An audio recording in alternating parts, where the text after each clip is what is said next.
is the receiver room, John. I want to read all these names out because it's a lot of them.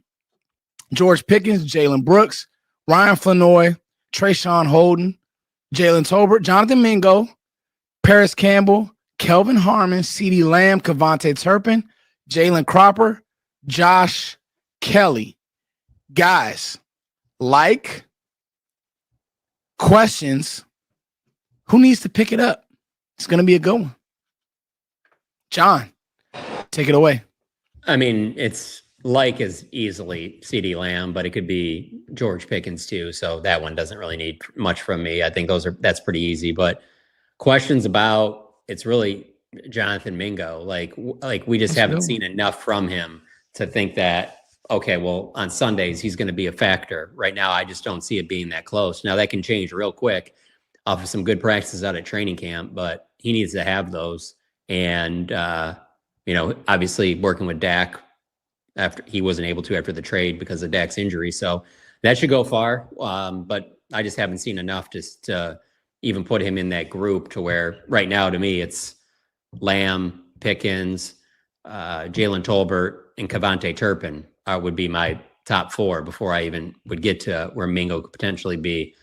And so that one to me is pretty easy. And you can put it for either what do you have questions about or who needs to pick it up, because it's hard to say he needs to pick it up. That's the one tough thing. Like when we get into running back too, it's tough to say that about a player that really wasn't there the year before to say pick it up.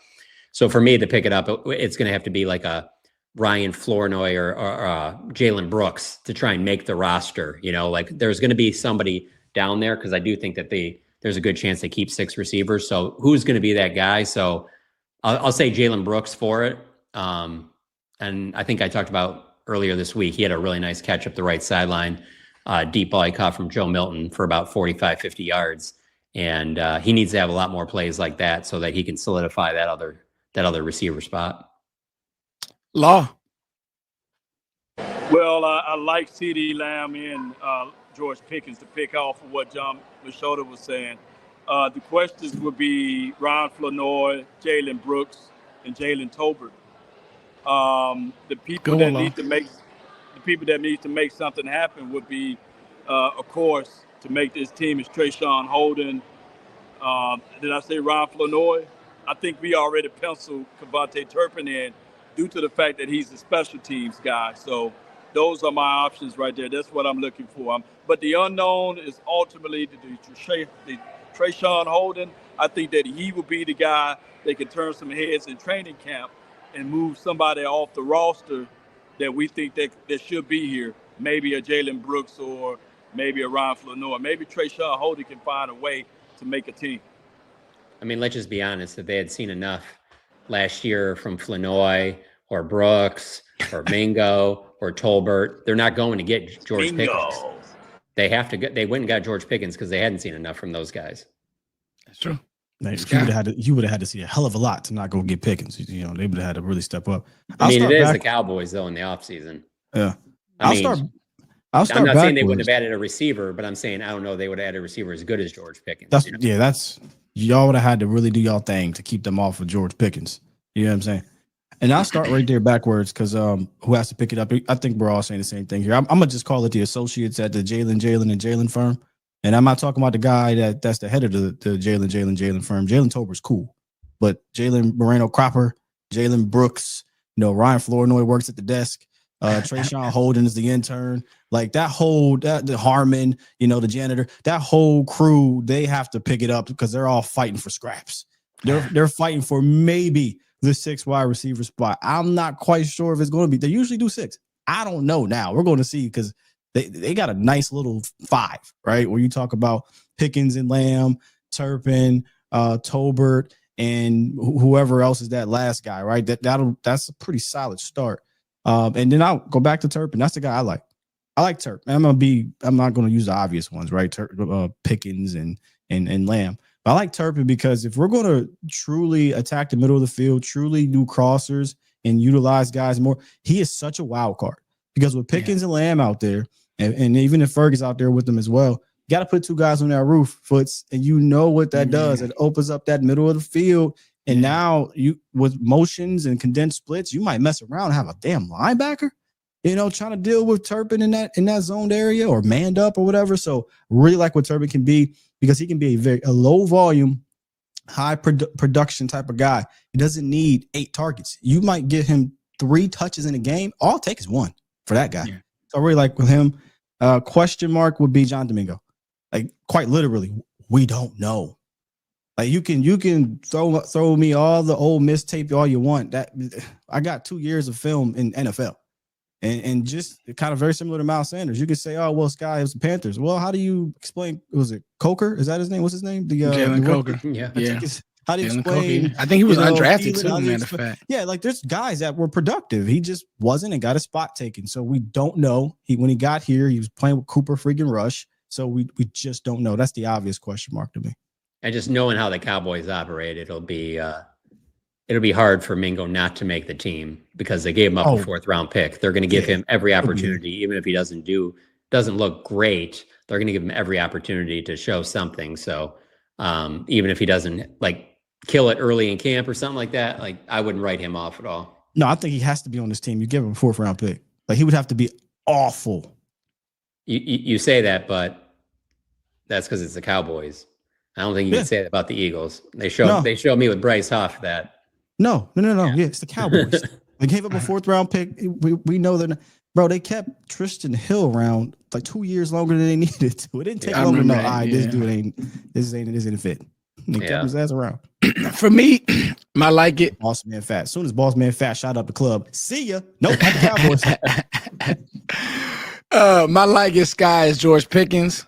My question is, will this be a 1A, 1B?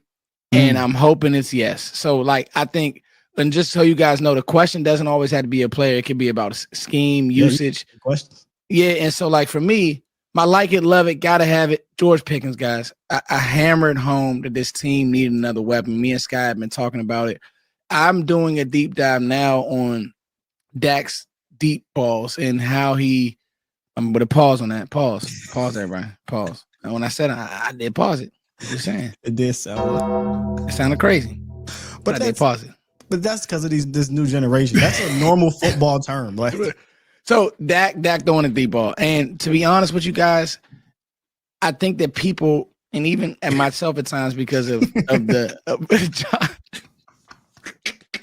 It's just funny because you're so right that so many people pointed out now, but you think that the younger generation, this is the most accepting generation. You know what I'm saying? They will cut this up.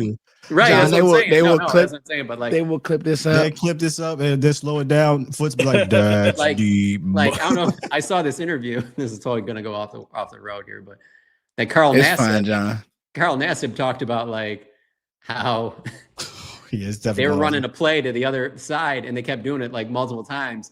And he said, stop running that with a gay slur. Thinking that, hey, it'll be fine for him to say it, And other players in their team were like, hey, man, you can't be saying that stuff anymore. And he was surprised, damn, I got an ally over here. Okay. Wait a minute. NASA was like, do you know who I am? I know. I don't know. I just saw that. You know what I'm talking about? He just did an interview not that long ago. I'm about to go check it out. And I was cracking up when he said that because he's they were just looking at him what? I'm pretty sure some players probably don't know he had came out. Yeah, that's probably it was him and Michael Sam. But you are so right about that, though. You say something like that, people will clip that up and what did he say about that? Oh yeah, you already know. But in all seriousness, though, fellas, I think I begged. Byron's got it in the chat. That's Byron. Yeah, he's Byron. Let me tell you something. Toxic, you are about to be a moderator because you have the funniest punchlines. This dude he's a gem, John. Toxic is a gem. The Pride Collective. You see what I'm saying? Oh, he got it. Now he going crazy on us. I just gave you some love, Toxic. This how you do us? Really? No, but in all seriousness, Sky, I begged for a weapon, and it came in a form, and it actually came in a way that was bet. But guys, this team could not create explosives. I said it on last week's show. Think about how hard it is, John, to go 3 plays, first down, 2 plays, and especially what Mike McCarthy wanted to be. Mike McCarthy wanted to be West Coast, get the ball out your hands, slant flat. I know Sky hated those concepts. Like the same. Oh, and he's right, because it's hard. Like the league is good. The league and corners and they know they've seen it all. So sometimes, John, you need mono. You need George Pickens to run past the guy. And you know what? Scrap the playbook. We're just going to throw the ball past. And so what I'm saying is, if you get that plus a better version of George Pickens, because now he has a better quarterback who throws a great deep, like Dak Prescott's deep ball numbers, people are crazy. He throws the deep ball very well. You just got to have guys that can go get it. Like there were some plays against San Francisco. You trying to throw that to Turpin, or you trying to throw that to Brandon Cooks. Love Brandon Cooks, but at where he's at this point in his career, the chat is going nuts right now. Where he's at this point in his career, I blame my the bomb squad, because they over here wilding right now. They're going crazy. They're going crazy. But where he's at, shout out to 400 people here. Where he's at in his career with Brandon Cooks, he ain't gonna win on those. And corners don't believe he's gonna win on those. And they'll, he won't be able to restack it. What you said, John, in the red zone, everybody reporting. What's the best deep ball he's thrown? Dak, I would say he threw it's probably Giants something to Gallup. 2019 or 2018 Giants to I love the pass he threw to Cole Beasley. CD. Yeah. Cole Against Beasley Seattle. for the game winner, man. I like the one that he threw one to against Seattle. the Eagles to T.Y. Hilton. Oh, that was a dot. That was one right there. That was top dummy. five for him, Especially for for like the timing in the game and like how big, like you needed that play. Yeah. To win I mean, that John, game. he Cole threw a Beasley deep was ball. game winner. It was. Yeah, He threw for sure, deep ball. He threw a deep ball in San Francisco in the playoff game. That was a great throw to CD. Yeah. Now remember that throw? Oh yeah, but people was bitching and complaining about that. He should have let him. If he leads him a touchdown, like He had somebody in his face. I think he had pressure. But you know how that go. It was a good ball, but I know what you mean. But yeah, that one against Philly got to be top 5, maybe top 3. The Dez one his rookie year was really good in Pittsburgh. That to me, number one is Cole Beasley. But that is a good one in Pittsburgh. Y'all know what Dak throws the best though. Cooks had a good one. He had one of Cooks too against the Giants with Dexter Lawrence.